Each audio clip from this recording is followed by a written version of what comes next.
এখন ভোর 3:45। আমরা বেরিয়ে পড়েছি ঠাকুর দেখার উদ্দেশ্যে। আজকে আমরা যাচ্ছি কল্যাণীতে। গতকাল রাতেই আমাদের বেরোনোর কথা ছিল, কিন্তু বৃষ্টি হলো বলে যেতে পারলাম না। তার জন্য মেয়ে ভীষণ কান্নাকাটি করছিল। তো রাতেই প্ল্যান করা হলো যে ভোরবেলা কল্যাণী যাব, রাত 10:30টায়। তো বেরিয়ে পড়লাম ভোরবেলা উঠে। এই ফাঁকা রাস্তায় যখন পথ চলি না, তখন মনে হয় এই শহরটা বুঝি পুরোটাই আমার। আমি রাজা, আমি প্রজা। পুরো রাস্তা বা পুরো শহর জুড়ে মনে হয় যেন আমার আমিত্বে ভরা। দেখুন, আমরা বেরোচ্ছি আর সব দলে দলে ঠাকুর দেখে ফিরছে। ভোরবেলার প্ল্যাটফর্ম পুরো ফাঁকা।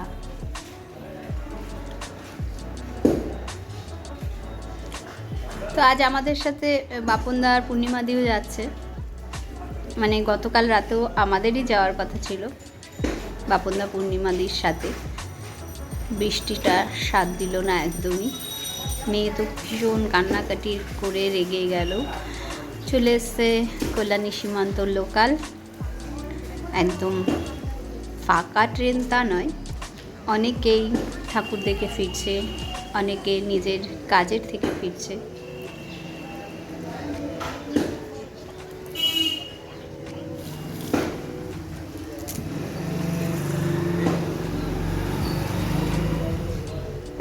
সবাই কল্যাণীর ITI ঠাকুর দেখার জন্য ছুটে চলেছে। এই যে হলুদ শাড়ি পরা ভদ্রমহিলাকে দেখলেন, উনি মর্নিং ওয়াক করতে বেরিয়েছিলেন। মর্নিং ওয়াক করতে বেরিয়ে সেইভাবেই উনি ট্রেনে উঠে ঠাকুর দেখতে চলে এসেছেন। আমাদের সামনেই বসেছেন। বসে উনি জিজ্ঞাসা করলেন যে কল্যাণীতে কি ওই একটাই পুজো হয়? তো কথা প্রসঙ্গে জিজ্ঞাসা করলাম যে আপনি এর আগে জাননি?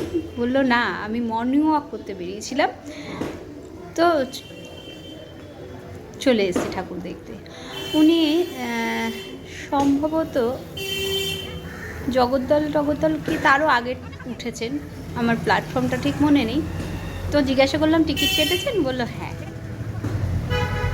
ঠাকুর দেখার একটা যে নেশা এই বয়সে এসেও ওনার মধ্যে রয়েছে, খুব ভালো লাগলো আমার। আমি বলছি খুব ভালো লাগলো যে আপনি একা একা বেরিয়ে পড়েছেন এই বয়সে। বয়সটা কিন্তু অনেকটাই ওনার, আমার মার বয়সী হবে। কল্যাণীর এবারের প্যান্ডেল খুব সুন্দর কাজ করেছে। ভেতরে পুরোই ঝিনুক, শামুক, গুগলি, মানে এই সমস্ত দিয়ে কাজ করা।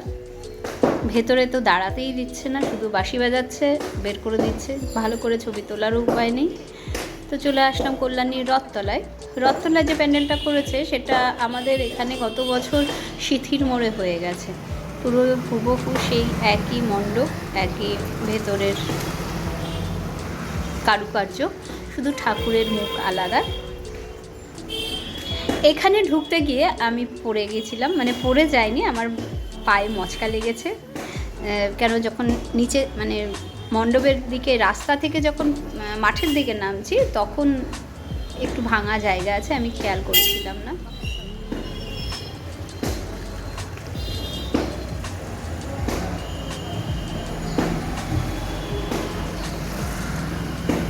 রাধা কৃষ্ণর ওপরেই পুরো প্যান্ডেলটা সাজানো হয়েছে।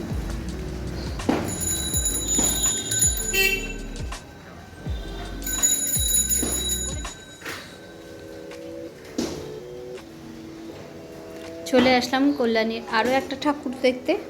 এটা স্টেশনের কাছেই। এটা দেখেই আমরা বাড়িতে ফিরলাম। গতবার যেখানে 4 ধাম হয়েছিল, এটা সেইখানকার মণ্ডপটা। আমি ঠিক বলতে পারবো না এটা কিসের আদলে তৈরি করা হয়েছে, তবে এখানকার মায়ের মুখটা খুব সুন্দর লেগেছে। আস্তে আস্তে আরও দেখাবো, রাতে আবার বেরোচ্ছি।